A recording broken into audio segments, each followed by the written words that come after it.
మనకి 500K subscribers వచ్చారు కదా, ఫుడ్ పెడదామని చెప్పి అనుకున్నాం కదా. సో దానికి కావాల్సిన మెటీరియల్ అంతా నేను తెప్పించేసుకున్నాము. పుదీనా కొత్తిమీర మాత్రం తెచ్చుకోలే, ఎందుకు అంటే వాడిపోతాయి కదా. 50 రూపీస్ ఇది ఇంతే వచ్చింది, నార్మల్ గా అయితే ఇంత వచ్చేద్ది. ఇంకా ఫాస్ట్ గా అయితే ఇంటికి వెళ్ళాలన్నమాట, ఎందుకంటే వంట అంతా చేసేది మేమే కాబట్టి బయట నుంచి కొనట్లేదు. సో వంట చేయడానికి ఎంత లేదన్నా 3 hours పడుతుంది, అంత మందికి ఫుడ్ కాబట్టి. Welcome to Sumi talks. Like, share and subscribe. కరెక్ట్గా టైంకి మీట్ కూడా వచ్చేసింది. ఇది వచ్చేసి ఒక 5 kgs ఆఫ్ మీట్. నేను చెప్పాను కదా 500K అప్పుడు ఫుడ్ పెడదామని చెప్పేసి. అయితే నాతో పాటు మా చెల్లి కూడా పెడుతుంది అనమాట. అంటే తను ఒకటి అనుకుంది, లైక్ ఎలా అంటే డిబ్బీలోని ఇన్ని మంత్స్ నుంచి మనీ కలెక్ట్ చేసి, సో ఆ మనీతోని తను కూడా పెడదామని అనుకుంది. ఎలాగో నేను కూడా పెడుతున్నాను కదా, సో నా మనీ తన మనీ ఇద్దరిది కలిపేసుకొని ఇలా అయితే చేసేస్తున్నాం అనమాట. అసలు మేము ఇంట్లో కుక్ చేయడానికి రీజన్ ఏంటంటే బయటే కొనేసుకోవచ్చు, లైక్ మీల్ ఎంత ఉంటుంది 60 రూపీస్కి అలా దొరికేస్తుంది ఒక మీల్. బట్ మాకు అనిపించింది అనమాట ఇంట్లో మంచిగా నీట్గా వండి అలా మేమే ప్యాక్ చేసుకొని ఇస్తే మాకు ఒక సాటిస్ఫాక్షన్. పెడితే కొంచెం మంచిగా పెడదామని చెప్పేసి మాకు థాట్ ఉందన్నమాట. అందుకని ఇంక ఇప్పుడు chicken curry and bagara rice ఇలా వండి పెడదామని చెప్పేసి అనుకుంటున్నాము. ఇంకా కటింగ్స్ ఆల్మోస్ట్ అయిపోతుంది, ఇంకా క్యారెట్ కట్ చేస్తున్నారు, ఇంకా అది కూడా అయిపోతే ఇంకా ప్రిపరేషన్ అయితే స్టార్ట్ చేయాలి. ఫస్ట్ నాకు తెలిసి కర్రీ చేస్తామేమో. మరి స్టవ్ ఇగో ఇక్కడ పెడదాం అనుకుంటున్నాం. ఇక్కడైతే కొంచెం వెంటిలేషన్ తగులుతూ మాకు కూడా కుక్ చేయడానికి బాగుంటుంది. ఈ లోపల అయితే స్వెట్ పట్టేసి కొంచెం చిరాకు అయిపోద్ది. ఇదంటే కొంచెం బయట కదా. నేను ఎప్పుడు ఓన్లీ మా ఇంటి వరకు, అంటే నాకు జైకి సరిపోయేంత వరకు కుక్ చేసుకునేదాన్ని, ఆర్ నలుగురికి సరిపోయేలా కుక్ చేసేదాన్ని. బట్ ఇంత పెద్దగా వంట ఎప్పుడు చేయలేదు. మళ్ళీ అడుగుతారనమాట, ఇంత పెద్దగా కుక్ చేసినప్పుడు రెసిపీ కూడా చెప్పచ్చు కదా అని చెప్పేసి. సో ఈ వీడియోలో రెసిపీది కూడా నేను చెప్తాను. సో దానికి ఏమేం కావాలంటే ఇలా చాప్ చేసుకున్న ఆనియన్స్ ఈ టైప్లో ఉండాలన్నమాట, అండ్ క్యారెట్, ఇవి వచ్చేసి బఠానీ, ఇవి ఆలు, అండ్ కొన్ని పచ్చిమిరపకాయలు, పుదీనా కొత్తిమీర, టమాటో. ఇంకా నెక్స్ట్ అల్లం వెల్లుల్లిపాయ పేస్ట్ పట్టమని చెప్పారనమాట మా మమ్మీ. నార్మల్గా ఇంతకుముందు పికిల్స్ బిజినెస్ ఉండదు కదా అప్పుడు. తర్వాత ఇంట్లో ఏం కుకింగ్ చేయాలని ఇలా పెద్దగా మేము ఎప్పుడు అల్లం వెల్లుల్లిపాయ పేస్ట్ ఇంట్లోనే చేసుకుంటాం. మా డాడీ ఉన్నప్పుడు తెలుసా నమ్మరు, పని కట్టుకొని మరి ఇలా వంటలు చేయించి మా మమ్మీతో. హైదరాబాద్లో 12 అయినా కూడా జనాలు తిరుగుతూ ఉంటారు రోడ్ నైట్స్. బట్ రాజమండ్రిలో అలా కాదు, ఇంకా 9 అవుతుంది అంటే మీకు రోడ్ల మీద బండ్లు కనిపించడం చాలా రేరు. ఇంకా నైట్ అని చూసుకోరు మా డాడీ, ఇంకే టైం అని చూసుకోరు, వెళ్ళి అందరికీ ఫుడ్ పంచారంట. చెప్పారు మాతో, చాలా హ్యాపీగా ఫీల్ అయ్యారు. అలా మీరు కూడా చేయండి అని చెప్తా ఉండేవారు ఎప్పుడూను. అలా తీసుకెళ్ళి ఇచ్చేవారు ఆయన, కదో సరదా అనమాట. అదిగో అది మిక్సీ పట్టుకొని వచ్చింది. నేనేం చెప్పానంటే ఇక్కడ అల్లం వెల్లుల్లిపాయలు నేను ఒలుస్తూ ఉంటాను, ఈ లోపు ఒక పక్క నుంచి మిక్సీ పట్టేసుకుంటే పని కొంచెం త్వరగా అవుతుందని అన్నాను కదా. చిట్టి పట్టుకెళ్ళి మా చెల్లి ఇక్కడ అల్లం వెల్లుల్లిపాయ పేస్ట్ పడుతుంది, నేను ఈ లోపు మీట్ కడుక్కొని వచ్చానంటే అయిపోద్ది. అంటే స్ప్లిట్ వైజ్ చేసుకుంటే పని బాగా అవుతుంది అనమాట. ఏదో అనుకున్నాను కానీ చాలా కష్టంగా అనిపిస్తుంది వంట చేయడానికి. దట్టు సమ్మర్ కదా, ఇంకా పిచ్చెక్కిపోతుంది. ఈ స్పైసెస్ సరిపోతాయి. దాల్చిన చెక్క వచ్చింది అంటే ఇంకా బిర్యానీ ప్రిపరేషన్ స్టార్ట్ చేసేయాలి. మామ 20 రూపాయలు దాల్చిన చెక్క తీసుకురా. ఇవన్నీ చూస్తుంటే నాకు తమిళ్లోని ఒక కుకింగ్ ఛానల్ ఉంటుంది అనమాట, ఓన్లీ కుకింగే చేస్తారు వాళ్ళు. జై అయితే తెగ చూస్తాడు ఆ ఛానల్ని. ఈ మధ్యన మా చెల్లి కూడా చూడడం మొదలెట్టింది అనమాట ఆ ఛానల్. ఆ ఛానల్ పేరు చెప్పను నేను, మీకు అందులో ఒక పాపులర్ డైలాగ్ చెప్తాను, అది మీకు గుర్తుంటే ఆ ఛానల్ ఏమేంటో తెలిస్తే కింద కమెంట్ చేయండి. వాళ్ళు ఏమంటారంటే గ్రూప్ ఆఫ్ పీపుల్ ఉంటారనమాట, అందరం మగాళ్ళే. వాళ్ళు వచ్చి ఆల్వేస్ వెల్కమ్ అని చెప్పేసి అంటారనమాట. ఆ ఛానల్ గుర్తుంటే మేము ఐడియా వస్తే కింద కమెంట్ చేయండి. ఇగో నాకు ఈ సెటప్ అంతా చూస్తే అలాగే అనిపిస్తుంది. మనం జస్ట్ ఎంతమంది, ఒక 30 మందికి అలా వండుతున్నాము, బట్ వాళ్ళు అయితే ఎంత వండుతారంటే క్వాంటిటీ లిటరల్లీ. అలా కుకింగ్ చేయాలి, ఆ టైప్ వీడియోలు తీయాలి అని చెప్పేసి కూడా నాకు ఉందన్నమాట థాట్. చూద్దాం ఫ్యూచర్లో. ఏ చిట్టి రోల్ తీసుకురా. నేను త్వరలోని భోజనాలకు కూడా ఏమంటారు, పెళ్ళిళ్ళు భోజనాలకి ఫంక్షన్లకు కూడా వంటలు చేసేయగలనేమో. ఇది ఒక ఎక్స్పీరియన్స్ లాగా. పొడిగా ఉండాలి కదా, తడిపోయింది మొత్తం. ఒక క్లాత్ తీసుకురా, నేను తుడుచుకుంటాను. రోల్ తీసుకొచ్చింది బాగానే ఉంది, ఇదేమో తడిగా ఉందన్నమాట. యాలక్కాయలు ఎలా దంచమంటావు? అన్ని సగం సగం పనులు పిల్ల. అది ఇంకా తోడు మంచిగా తొడాలి. థ్యాంక్స్ మామా. ఇంకా మా మామ వచ్చేసింది, దాల్చిన చెక్కలు కూడా తెచ్చేసింది. థ్యాంక్ యూ మామ. ఇంకేం వద్దు, చాలు సరిపోతాయి.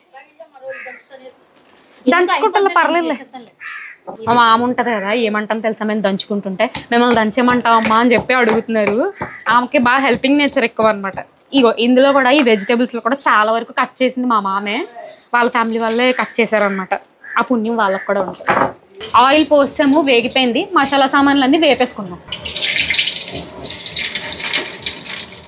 ఇవి వేగిపోయినాయి. ఇప్పుడేమో ఆనియన్స్, పచ్చిమిర్చి వేసేసుకుంటాం. ఆనియన్స్ వేగాయి, ఇప్పుడు జింజర్ గార్లిక్ పేస్ట్ వేసేస్తా. ఇక్కడ చూస్తున్నారు కదా, అల్లం వెల్లుల్లిపాయ పేస్ట్ అడుగు అంటుకుంటుంది. ఇంకా అలా అడుగు అంటుకుంటుందంటే దాని అర్థం అది వేగిపోయింది. ఇప్పుడు నెక్స్ట్ టమాటోస్ వేసేసుకోవాలి. నేను ఒకవైపు ఏమో కుక్ చేస్తుంటే మా చెల్లేమో ఒకవైపు వెజిటేబుల్స్ అన్ని స్ప్లిట్ చేసి పక్కకు తీస్తుంది అనమాట. ఇద్దరం ఇలాగా పని చేసుకుంటే పని త్వరగా అవుతుంది. అమ్మ ఫస్ట్ క్యారెట్ వేయాలి, బంగాళదుంప వేయాలి? క్యారెట్ అయినా ఫస్ట్ క్యారెట్ వేయాలంట. సో టమాటోస్ అంతా వేగిపోయి ఇప్పుడు క్యారెట్లు వేసేసుకుంది. ఇప్పుడు ఇంత క్వాంటిటీ వచ్చింది కదా, కలపడానికి కష్టంగా ఉంది, చెయ్యి తిరగట్లేదు. ఎందుకంటే ఇంట్లో వంటలు అలవాటు నాకు, ఇంత పెద్ద వంటలు చేయడం కష్టం అబ్బా. అందుకే ఇలాంటి పెద్ద పెద్ద వంటలకి క్యాటరింగ్స్కి వాటికి బాయ్స్ వండుతారు, వాళ్ళకి బలం ఎక్కువ కదా. అంటే కొంచెం పుదీనా కొంచెం కొత్తిమీర వేస్తున్నాను, రిమైనింగ్ దేనికంటే చికెన్ కర్రీలో కూడా ఉంటుందని చెప్పి. అండ్ ఇది కొంచెం కొత్తిమీర. ఇది వెజిటేబుల్స్ వేగుతున్నప్పుడు సాల్ట్ వేసుకున్నామంటే ఇంకొంచెం త్వరగా వేగుతుందంట, మా మమ్మీ చెప్తారు. వెజిటేబుల్స్ కూడా బాగా పడుతుంది. మనం రైస్ ఎంత క్వాంటిటీ తీసుకున్నామో దానికి డబుల్ క్వాంటిటీ వాటర్ వేసుకోవాలన్నమాట.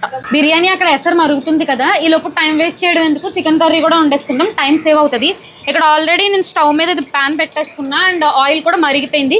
ఫస్ట్ పచ్చిమిరపకాయలు వేసి వేగిన తర్వాత నెక్స్ట్ ఆనియన్స్ వేయాలి.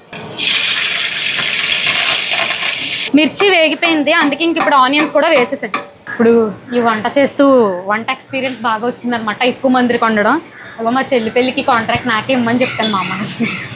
ఎసరు బాగా మరిగింది, ఇంక ఇప్పుడు రైస్ వేసేసుకుంటున్నాం. ఎంత బరువు ఉందా బాబు. ఒక బియ్యం వేసేసుకున్నాము, మూత పెట్టేసుకున్నాం. చికెన్ ఇప్పుడే మా చెల్లి తీసుకొచ్చి వేసింది అనమాట. ఆల్మోస్ట్ ఇప్పుడే టైం 11 అయిపోతుంది, ఇంకొంచెం ఫాస్ట్గా కుక్ చేసేయాలి. అండ్ మీరు అనుకోవద్దు చికెన్ రెసిపీ చూపించలేదు అని చెప్పేసి, ఇది కామన్గా అందరూ చేసుకుంటారు కదా, ఇంకా అదే రెసిపీ దీన్ని ప్రత్యేకించి ఇంకా చూపించలేదు. అండ్ మీకు కూడా బోర్ కొడుతుంది అనమాట. ఇది డొనేషన్ వీడియో, అందులో కుకింగే ఎక్కువ చూపిస్తున్నాము. వంట 2 గంటలు కష్టపడితే మొత్తానికి అయిపోయింది. వెజిటేబుల్ పులావ్, తెలంగాణలో అయితే బగారా రైస్, ఇది వచ్చేసి చికెన్ కర్రీ. టైం 12:30 అయ్యింది, ఇంకా 1 అయ్యేసరికి ఇంకా ప్యాకింగ్ చేసేసుకొని ఇంకా పంచి పెట్టేయాలి. సో ఈ కవర్స్లో ప్యాకింగ్ చేస్తాము, కర్రీ వేరుగా అండ్ వాటర్ బాటిల్ ఇంక ఇవన్నీ చేసుకుంటాం. నేనేమో ప్యాకెట్స్లో వేసేస్తాను ఫుడ్, మా చెల్లేమో ఇక్కడ సీలింగ్ చేసేస్తాను.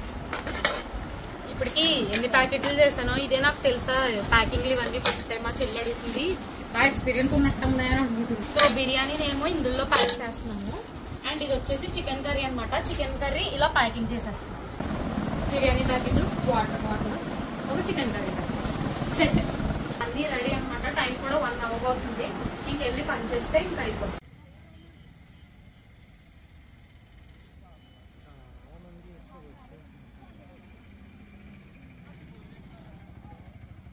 చాలా హ్యాపీగా ఓవర్వెల్మ్డ్గా అనిపిస్తుంది. ఎక్స్పెక్ట్ చేయలేదు అవుట్పుట్ ఎంత బాగా వస్తుందని. వీడియో అంత ఎక్కువ షూట్ చేయలేదన్నమాట అక్కడ, ఎందుకంటే వాళ్ళు కూడా కొంచెం ఇబ్బంది పడతారు. డొనేషన్ చేసి అది వీడియోస్ పెట్టాలా అవసరమా అని చెప్పేసి అంటారు. ఎందుకు పెట్టానంటే లైక్ ఎవరైనా ఆ వీడియో చూసి అలా డొనేట్ చేస్తున్నప్పుడు ఆ డొనేషన్ తీసుకున్న వాళ్ళ కళ్ళల్లో హ్యాపీనెస్ అలా చూస్తే మీరు కూడా కొంచెం ఇన్స్పైర్ అయ్యి ఎవరికైనా ఫుడ్ లేని వాళ్ళకి ఫుడ్ డొనేట్ చేస్తారు అనే ఇంటెన్షన్తో ఆ చిన్న క్లిప్ అయినా పెట్టడం జరిగింది, అంతే తప్ప ఇంకా వేరే ఉద్దేశం ఏం కాదు. అండ్ నేను కూడా ఇలా పెట్టాను అంటే వేరే యూట్యూబర్స్ వీడియోస్ చూసి అందులో ఇన్స్పైర్ అయ్యా నేను కూడా పెట్టాను అనమాట. అలాగా మీకు వీలైనంత ఎవరికైనా సహాయం అది చేస్తూ ఉండండి. ఇదంతా చేశాను అంటే మీ అందరు సపోర్టే, ఎందుకంటే ఆ రోజు నేను చెప్పాను కదా ఒక వీడియోలోని, మీరు లైక్ చేయండి, సబ్స్క్రైబ్ చేయండి, షేర్స్ చేయండి అని చెప్పేసి. మీ వంతు కాంట్రిబ్యూషన్ కూడా ఉండి ఈ రోజు ఇంత సక్సెస్ఫుల్ గా జరిగింది అనమాట. అంతమంది పీపుల్ బ్లెస్ చేసి ఒక మంచి పని జరగాలని చెప్పి మీరు అందరూ కోరుకొని ఎంతో మంది లైక్స్ చేశారు, సబ్స్క్రైబ్ చేశారు, షేర్స్ చేశారు, కమెంట్స్ చేశారు. మీ